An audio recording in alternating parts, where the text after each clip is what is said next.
listening to The Whisper Poet. This is your host coming to you live from your favorite ASMR station. Happy listening and sweet dreams.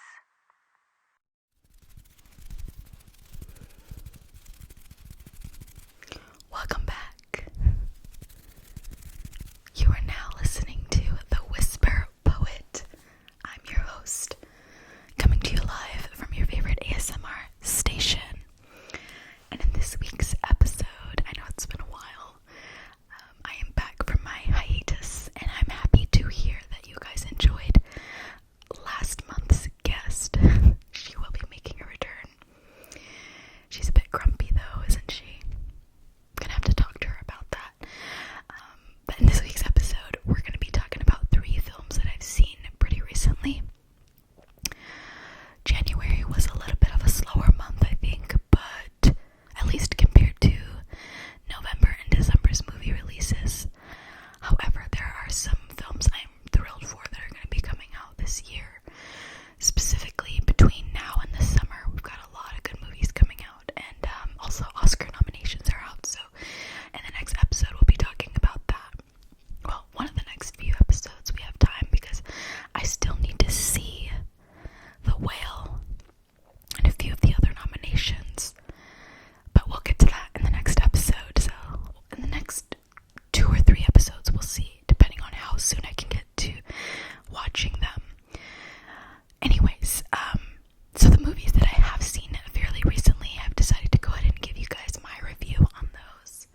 Specifically, Puss in Boots, The Last Wish, Megan,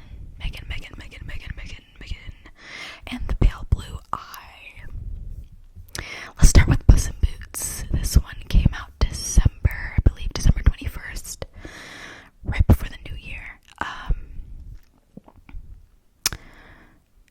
Directed by Joel Crawford. Puss in Boots is played by Antonio Banderas, and Kitty Softpaws, his partner in crime in both movies, is played by Selma Hayek. Then we have Florence Pugh, who plays Goldilocks, Olivia Colman, who plays Mama Bear, John Mulaney, who plays Jack Warner, and then Davine Joy Randolph, who plays Mama Luna.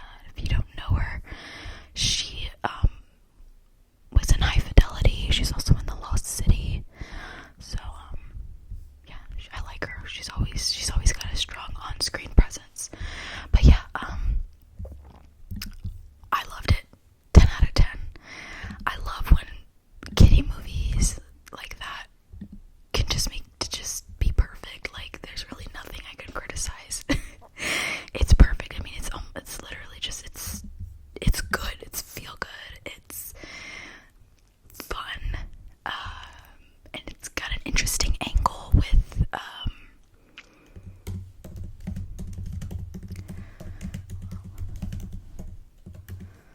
basically, what happens is Puss in Boots, Puss himself, he's got, they say cats have 9 lives, and Puss has gotten to the point where he has used up like almost all of his lives except for his last one. So he's on his last life, and he's used up his lives just kind of uselessly.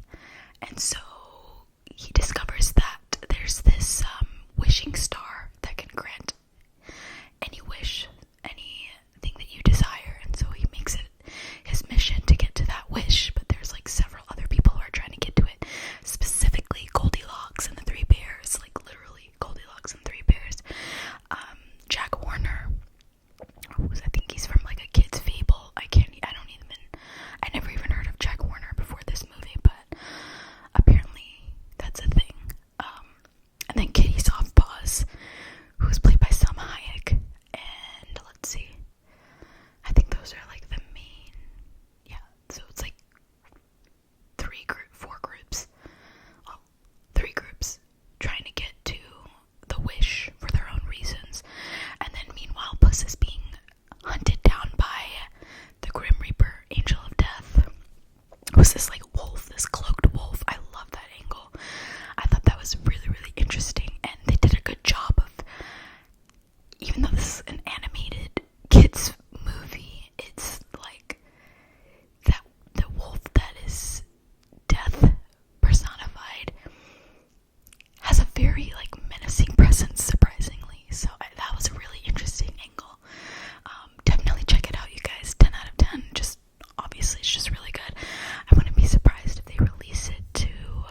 it was well made, and I liked the writing and the dialogue between Megan and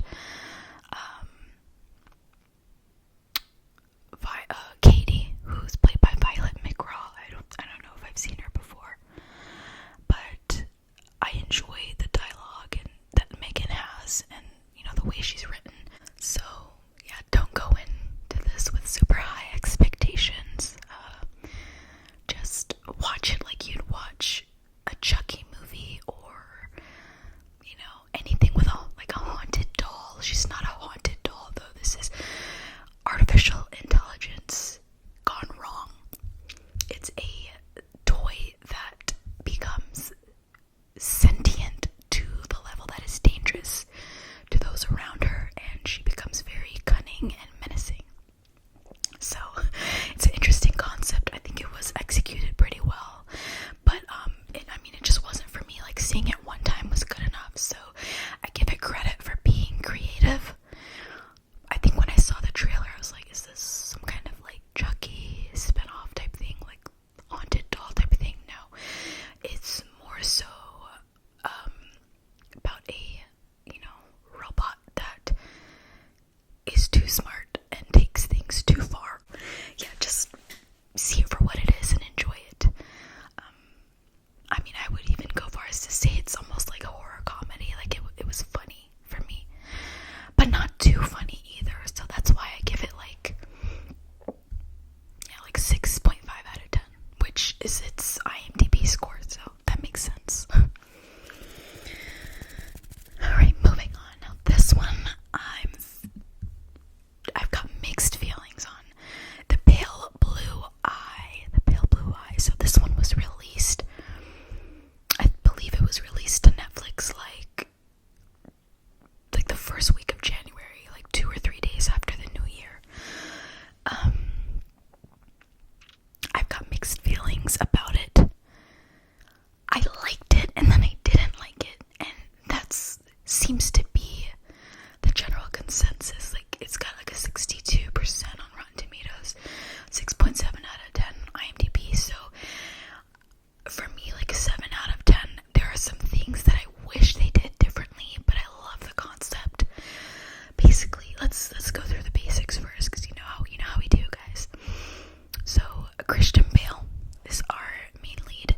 Harry Melling plays Edgar Allan Poe. Now, Harry Melling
is the actual character's name is Augustus Lander, is a detective, and he's investigating. Harry Melling plays a young Edgar Allan Poe who happens to be a cadet at the time, so just barely a poet. And they meet and sort of strike up this strange, companionship, friendship type thing. And then, it's kind of like, you kind of start to suspect, is he a part of the murders or is he not? And he has these dreams where things are kind of like revealed to him through poetry that he writes, and he shares his findings with Augustus Lander, the detective. And then there's this strange family that is at the center of all of it, and come to find out that the family, the daughter and the son in this family, are responsible for these murders. And these murders are, well, they're not directly responsible. It's a very complex story, but basically it's revealed, plot twist coming, spoiler alert, it's revealed that Augustus Lander, the detective, is actually the one who killed these people. And then the strange family found the remains of these people and disembodied them for these rituals that they perform in order to secure the daughter of that family, in order to secure her health, because she's like ill. And the only way they can like preserve her health is through making like these sacrificial rituals and whatnot. But Augustus Lander, played by Christian Bale, is the one who is directly responsible for the murders, and he's the detective. And the reason why is because of the individuals who were killed. The victims actually are responsible for his own daughter's death, and so he's on this revenge type journey, I guess. He's getting revenge on them because they essayed and murdered her, his daughter, and then they essayed her, and then she offs herself. And so, yeah, it's a very intricate story, so you kind of gotta, like, pay attention, and I love stuff like that anyway. I mean, some of my favorite movies are, like, the most intricate, intense movies. I think I've mentioned Memento. Christopher Nolan stuff is very much like that. So, yeah. Now, where do I think they went? I think they could have kept it. Now, like I said, I have not read the book. So, I mean, when you're adapting a movie, when you're adapting a book into a movie, it's best to stay close to what the book has. But let's pretend this wasn't a book. The part of the story that really is like, for me, is the family taking the remains of the victims and using them for the rituals and all that. I didn't need all of that, personally. I feel like it was just extra. I think I would have liked it if it was just Edgar Allan Poe and the detective Lander teaming up to kind of figure out who's solving the murders. Meanwhile, the whole time it's actually the detective who has murdered these people to get revenge for his daughter's death. And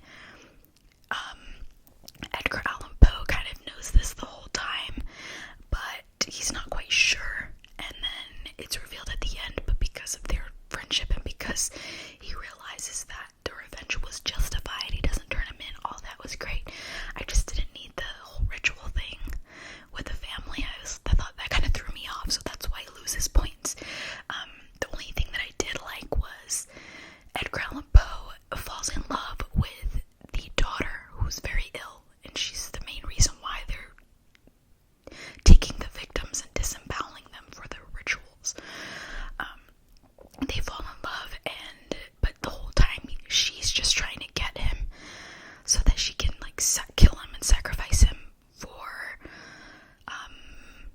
to keep her lifeline going, basically. But because poets are dramatic, and Edgar Allan Poe, I can only imagine the level of drama that his life had. He almost willingly allows himself to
Someone actually commented, like when you Google the movie, you can see audience reviews.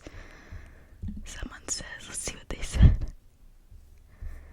What do you get when you put Batman and Dudley Dursley from Harry Potter in a dark, gritty mystery thriller set in the 1830s? Well, you get the Pale Blue Eye, an adaptation of a period murder mystery novel that will more than likely go down as one of 2023's most underrated and overlooked gems, despite being a Netflix original due to its January release. I do see it as being something that could potentially be underrated. I do see that because I liked it. It just was that one. Wow, this is a long review.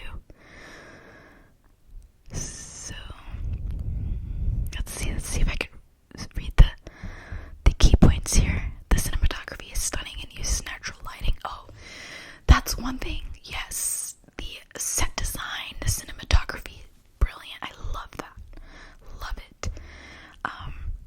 The beautifully shot scenes in icy blues, flickering yellow candlelight, and frosty gray mist that radiates a malevolent chill. Yeah, 100%. Definitely agree. It does have a very ominous feel, and then the score adds, it accompanies it very, very well to help bring out that gloomy, traditionally gothic atmosphere, which I love, done so well. Says while the pacing can make the film feel a bit like a chore, it is a little bit slow burn as well, but I love stuff like that. But if that's not for you, there's nothing here that won't keep you compelled, as the mystery is surprisingly investing and the shocking finale is one no one will see coming. I don't know if it's, I kind of saw, like, okay, well, I didn't know the detective was involved. So yeah, I guess it is shocking. Let's see.